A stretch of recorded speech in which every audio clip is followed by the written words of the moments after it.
안녕하세요, 쌈자의 리뷰 쌈자입니다. 이번주 로스쿨 잘 보셨나요? 저는 잘 못 봤습니다. 13화까지 이야기를 잘 진행하다가 마지막 화만 남겨둔 상태에서 왜 이렇게 이야기를 늘어놓는지에 대한 아쉬움이 남았습니다. 14화, 15화에서 주로 다뤄졌던 사건을 짚어보고 어떤 점이 아쉬운지 살펴보도록 하겠습니다. 14화에서 이만호는 결국 비밀을 밝히지 못한 채 죽음을 맞이했고 서병주 뺑소니 사건의 진실이 밝혀졌습니다.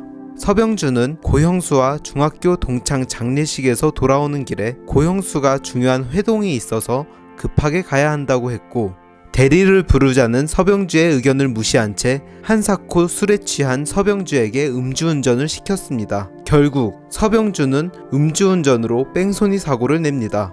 서병주는 뺑소니 현장으로 돌아가 신고하려 했으나 고형수의 강한 만류로 신고하지 못합니다. 12년이 지난 지금 뺑소니 사고를 자수하려던 서병주를 고형수가 죽인 것입니다. 그렇게 서병주 음주운전 뺑소니 사건의 전말이 드러나게 됐습니다. 여기서 한 가지 아쉬운 점은 서병주가 원리 원칙을 중요시하고 존경받는 검사로 평가받았는데 고작 친구의 부탁으로 음주운전을 하게 됐다는 점이 너무 캐릭터 설정을 망가뜨리는 게 아닌가 싶습니다.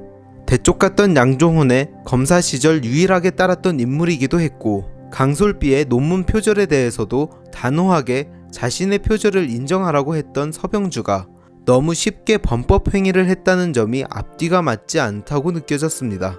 15화에서 전예슬은 남자친구인 고영창을 고소하기로 결심했는데 김은숙 교수가 기지를 발휘해 고형수와 고영창 부자에게 데이트 폭력을 인정하는 사과 영상을 찍게 했고 데이트 폭력 방지에 대한 법률안 발의를 위한 여론을 이슈화시키는 동시에 고형수의 댓글 조작까지 밝혀내는데 성공했습니다.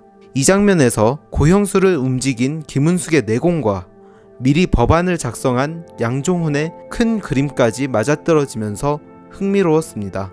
양종훈은 대체 어디까지 다 알고 있는 걸까요?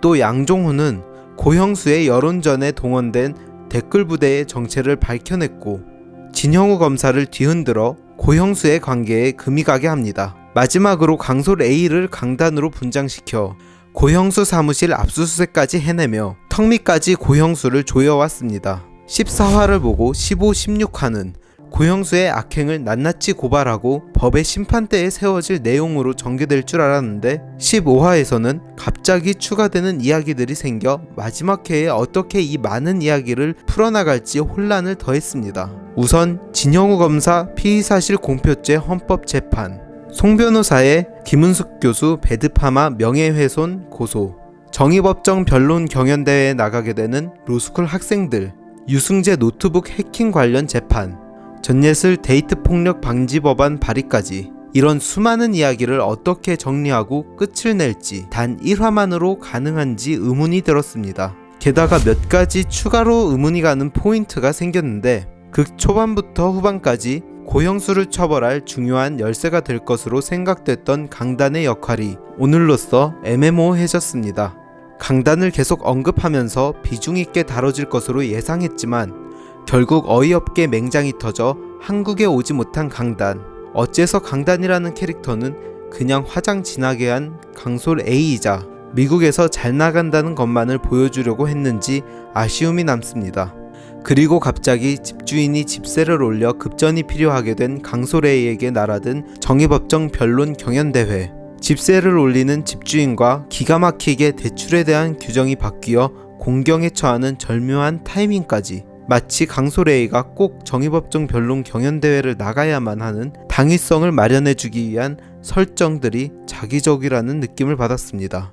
15화에 아직 풀리지 않은 사건이 많은 상황에서 자기적인 에피소드를 추가하는 게 아니라 고형수를 쫓아 모든 퍼즐을 맞춰내는 양종훈의 이야기, 진형우 검사의 피의사실 공표죄를 밝혀내고 아버지의 복수에 성공하는 서지호, 데이트 폭력 방지에 대한 법률안을 발의하면서 자신의 아픔을 법을 통해 극복하는 전예슬의 이야기로 마무리했으면 어땠을까 싶었습니다. 오늘 리뷰는 여기까지 하도록 하겠습니다. 재밌게 보셨으면 구독과 좋아요 부탁드립니다. 감사합니다.